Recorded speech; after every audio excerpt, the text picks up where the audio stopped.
In that movie, Not Without My Daughter, continues after the news. Good evening. Many thanks for joining me. This is ITV News at 11 p.m. live on independent television, Benin City, Nigeria. I am Ugochukwu Bamidele. To remember, Lassa fever is real, and so ensure your environment is clean and rodent-free in order not to fall victim. The new INEC resident electoral commissioner in Edo State, Mr. Sam Olumekan, has solicited the support of the police towards ensuring a hitch-free governorship election later in the year. Victor Abriel reports that the new resident electoral commissioner was at the state police headquarters on a courtesy visit. Ikbamosa Ugiagbe has the details. Briefing the State Commissioner of Police, Mr. Chris Ezike, the new Edo State Resident Electoral Commissioner, Mr. Sam Olumekan, said the purpose of the visit was to seek for cooperation of the command in the forthcoming governorship election in the state. He said the commission is ready to conduct free, fair and credible election, adding that INEC cannot conduct the election without card reader. I cannot achieve much in this state unless I have people like you behind me. And so that's one reason why I'm here today. And also that we are preparing for elections towards the end of the year. Responding, the State Police Commissioner, Mr. Chris Ezike, said INEC and the police have been partners in areas involving electoral matters. The police boss said the command is fully aware of the forthcoming election and assured the INEC boss of the command's support at all times. It is our collective responsibility to ensure that in all the drums that beat, in all the dance steps, that best practices characterized by neutrality, characterized by credibility, characterized by independence prevail. I want to assure you of our continuous partnership. I want to assure you of our readiness to partner with you to deliver a free, fair, credible and non-violent election in Edo State. Ikbamosa Ugiagbe reporting. And 5 persons are currently hospitalized and properties worth millions of naira destroyed following a land dispute between Ogute Okpila and Uneme Eruhu in Edo State. Edo North correspondent MacDonald Ironokai reports that inhabitants of Uneme Eruhu are apprehensive of possible attack by people from Ogute Okpila.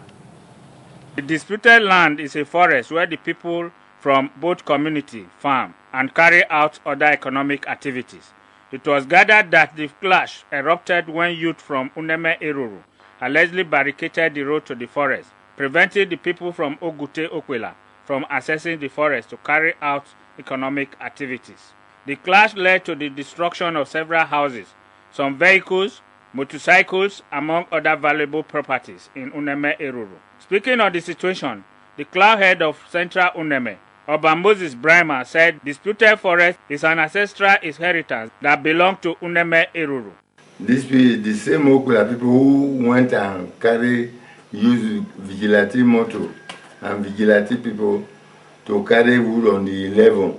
They came to load the wood again. That is why boys asked them not to go. When they disturbed them, then they now ran home and say, HO people are fighting them. Nobody knew when they came. They started from the grammar school area, looting and then burning of houses. Reacting, Chief Abudu Yekini Ahmed, the personal assistant to the Okukwilagbe of Okwila, His Royal Majesty Alhaji A.Y.A. Dirisu, said the white paper on the disputed land gave approval to Okwila as the bona fide owner of the land. He blamed the cause of the clash on Uneme Eruhu and called for government intervention to avert the situation from degenerating. All along, the issue has been on. Ogute people have been having boundary dispute with these Eruhu people. And the former military government will go into it before by setting up an inquiry and the white paper was raised to that effect. The white paper clearly states that the land belongs to Okpila. For anybody to be saying palace, there is no palace involvement in this at all. Remember, we used to send our vigilante that way at times for peace purposes, for purpose of peace. And anytime we want to do that, it's always a contact between our traditional ruler and their traditional rulers. Policemen from Medo North area have been deployed to the communities to maintain peace. The police public relations officer DSP Stalin Osifo could not be reached for comment. Sources close to his office, however, said investigation has commenced on the incident. McDonald Ironokai reporting. President Muhammadu Buhari has vowed to severely punish all those involved in the alteration of the 2016 budget. President Buhari, who made this known while addressing the Nigerian community in Saudi Arabia, condemned the distortion of the budget proposals by entrenched interests. Roslyn Worame has details. Addressing the gathering, President Muhammadu Buhari said that the unauthorized alteration of the 2016 budget had completely changed the documents from the one he presented to the National Assembly. Governor, minister, head of state, even chairman of PTF, I never knew what is called padding until this year. They allowed us to talk and do our Dogon Turanchi. I went and presented the budget, and then they decided to pad it.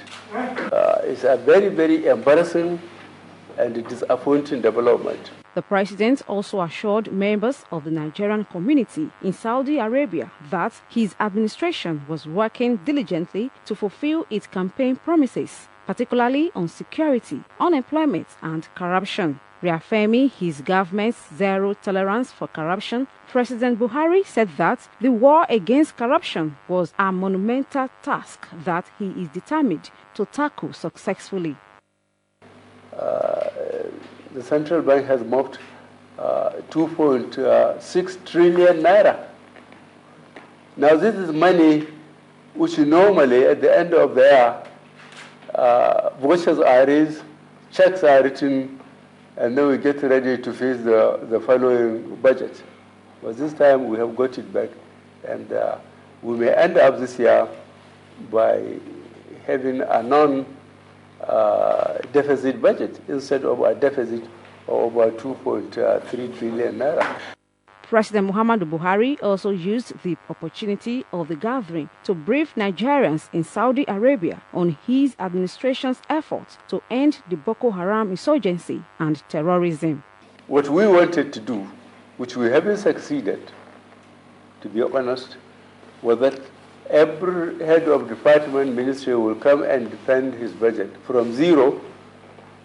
That means his own salary, his own allowances, to all the workers, and then their capital projects, how much the agreements, how much it was, how much progress was made, how much is required this particular financial year. President Buhari also spoke on efforts being made to diversify the Nigerian economy, stressing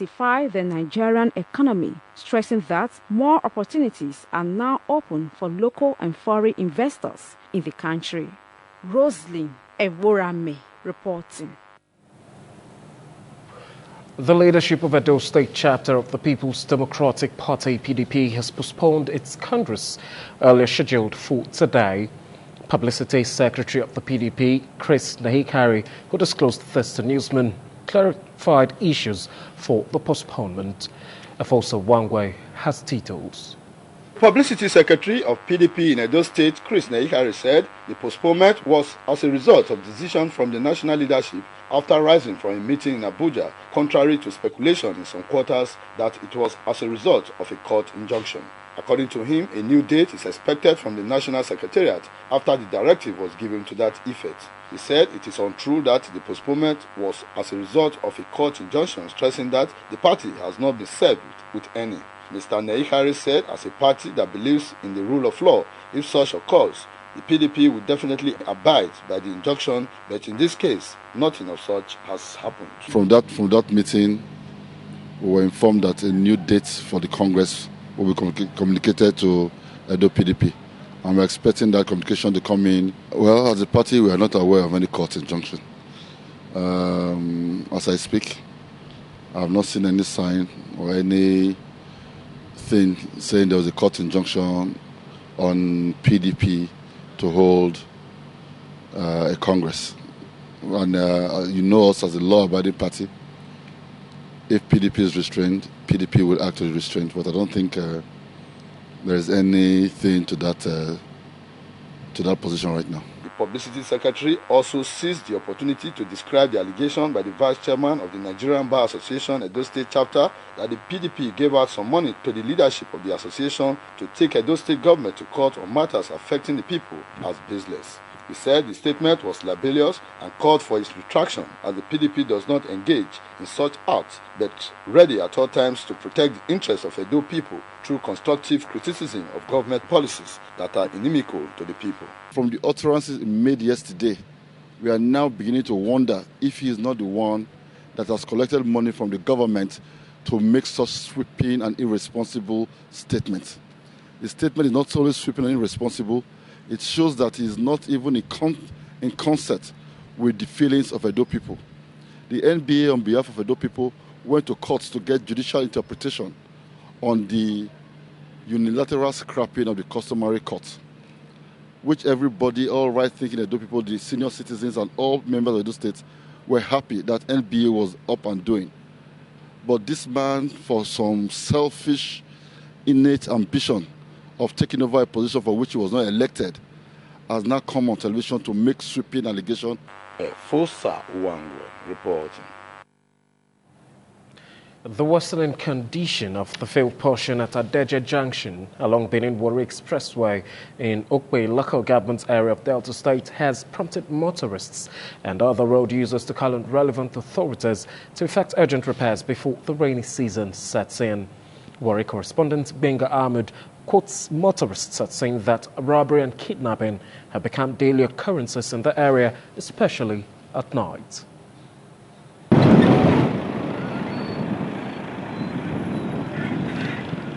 The deplorable condition of Benin-Warri Expressway by Adeje Junction has become a death trap for motorists and other road users. Some motorists who criticize the alleged nonchalant attitudes of relevant authorities despite several appeals to fix the failed portion said that armed robbers and kidnappers now take advantage of the bad spots to unleash terror on motorists and other road users. The road is really affecting us seriously because you can see most of our vehicles has destroyed everything, and everything we keep seeing accidents, people dying, container falling and all those other things. So we are calling on the federal government to do something about the road. That's two portions for this Warri Benin Expressway. The place is totally right off. Presently we move this road every day. In fact, apart from writing off of the road, armed robbers use that spot as a death trap to them.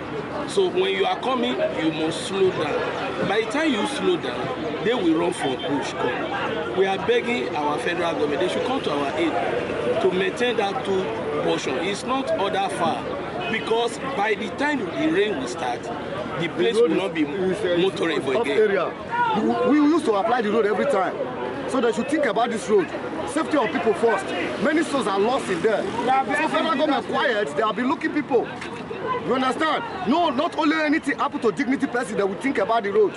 If you look about it, if any of the dignity person now died there now, they will think of to do that road. The road is too bad. You always cause hold up in that place. I see them always happen that the dust is too much for human being, so they should try to walk on the road. They appeal to the federal government, especially the Minister of Power, Works and Housing, to prevail on the Federal Road Maintenance Agency to immediately mobilize men and equipment to carry out urgent repairs before the rain season sets in. From Warri, Benga Ahmed reporting. State Governor has organized a 10-day program tagged Project Focus to train the trainer and empower the youths to serve their community.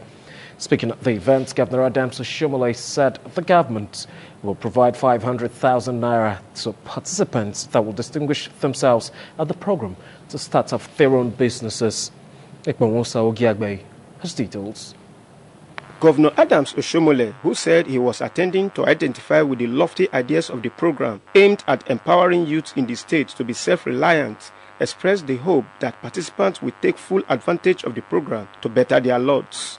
The governor, who commended the initiator of the program, Yara Oshomole, for creating the platform for youth to learn various skills, said it could not have come at a better time than now when the country is grappling with survival. Governor Oshomole, however, expressed delight that the wife of the nation's president, Aisha Buhari, is also interested in the program. I do hope that you will take the exercise seriously, because the whole idea is to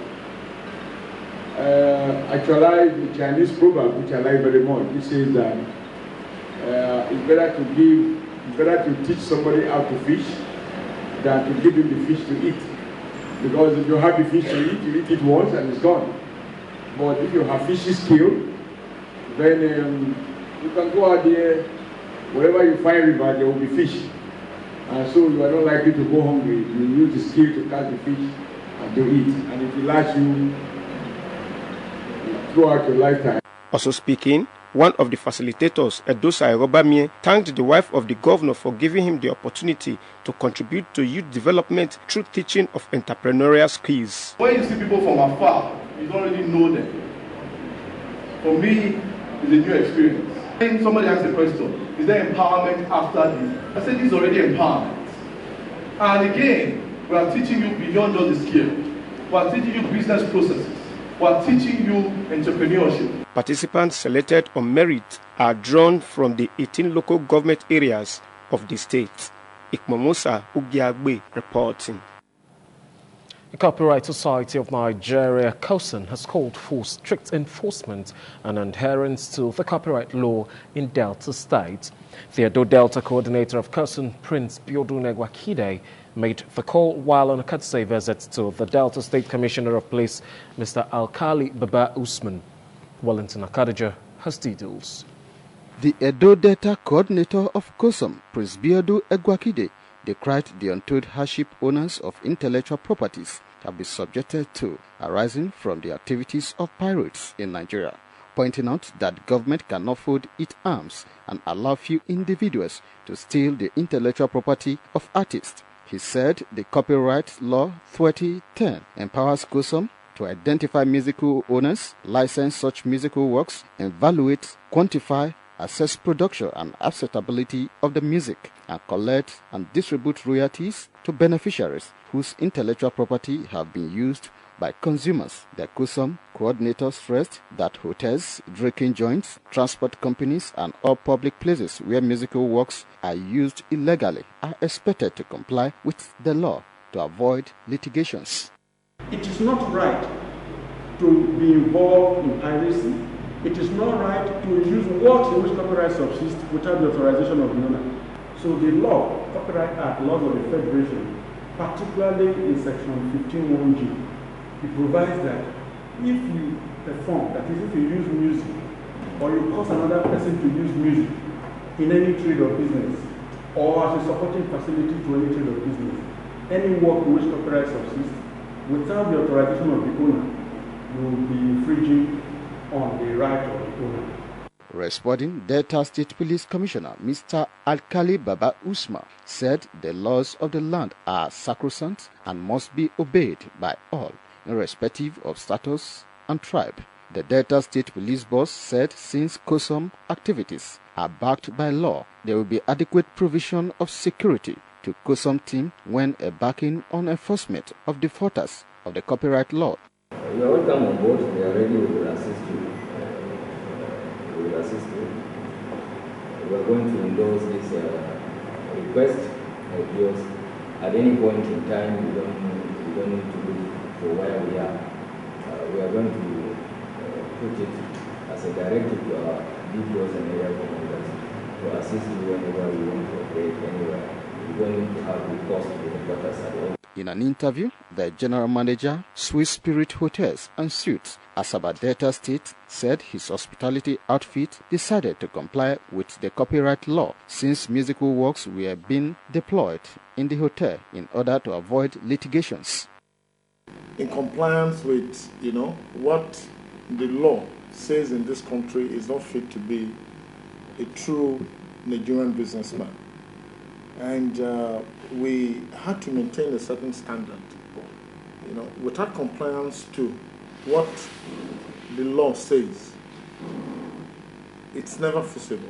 According to the COSOM coordinator, Prince Biodu Egwakide, its headquarters is situated at Prebi House, Dusoge Street off Giwamu Street, GRA, Benin City. Wellington Kodeja reporting.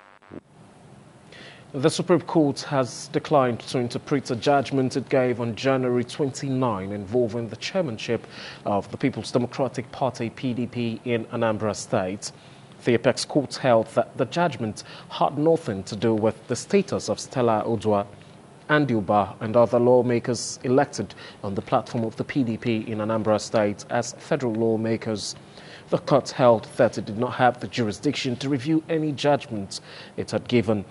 The Apex Court explained that it only dispensed with the case of leadership of the PDP in Anambra State and not matters regarding the lawmakers' seats. It stated the issue of primary election as regards the emergence of the lawmakers as candidates of the PDP for the National Assembly election was not included in the appeal that came before it. The Supreme Court pointed out that it had ruled on many occasions that only the national executive of a party could send a list of candidates to INEC for an election, and that since the electoral body admitted that it was the national executive of the PDP that nominated the lawmakers and not a caretaker committee, there was no contest in the matter. Moving ahead, the National Population Commission in Edo State has commenced field work for the second phase of the enumeration area demonstration for the 2017 population and housing census. At the news briefing in Benin City today, the Federal Commissioner, National Population Commission in Edo State, Dr. Tunde Lakoju, announced that the exercise will be conducted in 29 local government areas in 29 states of the Federation, with Ego local government areas selected in Edo State.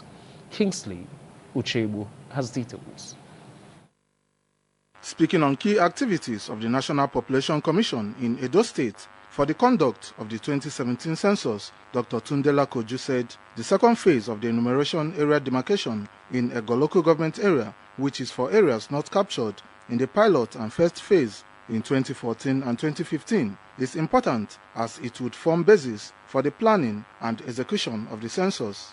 He said the enumeration area demarcation in Ego local government area would aid in deployment of personnel, logistics and materials for effective dissemination of the census data at the small area level.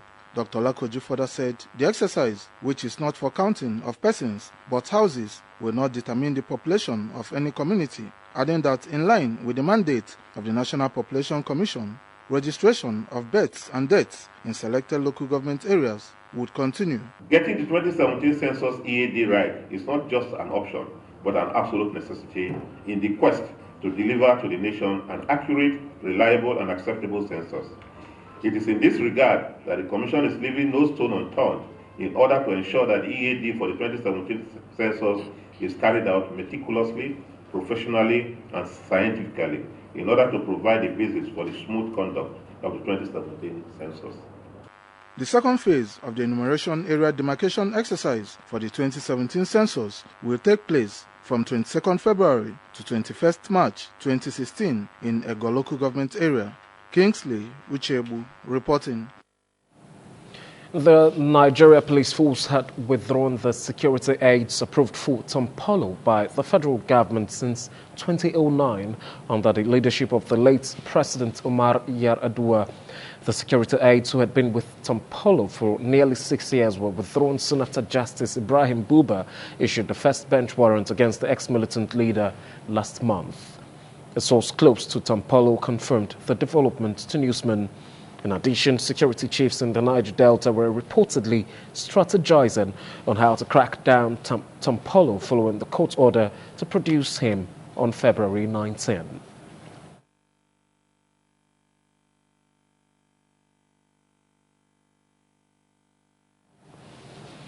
And that's the size of our package tonight. Many thanks for watching. On behalf of the crew right here in the studio, my name is Ugochukwu Bamidele. We now take a quick look at the weather forecasts for cities across Nigeria and the rest of the globe, after which the movie continues. Stay tuned.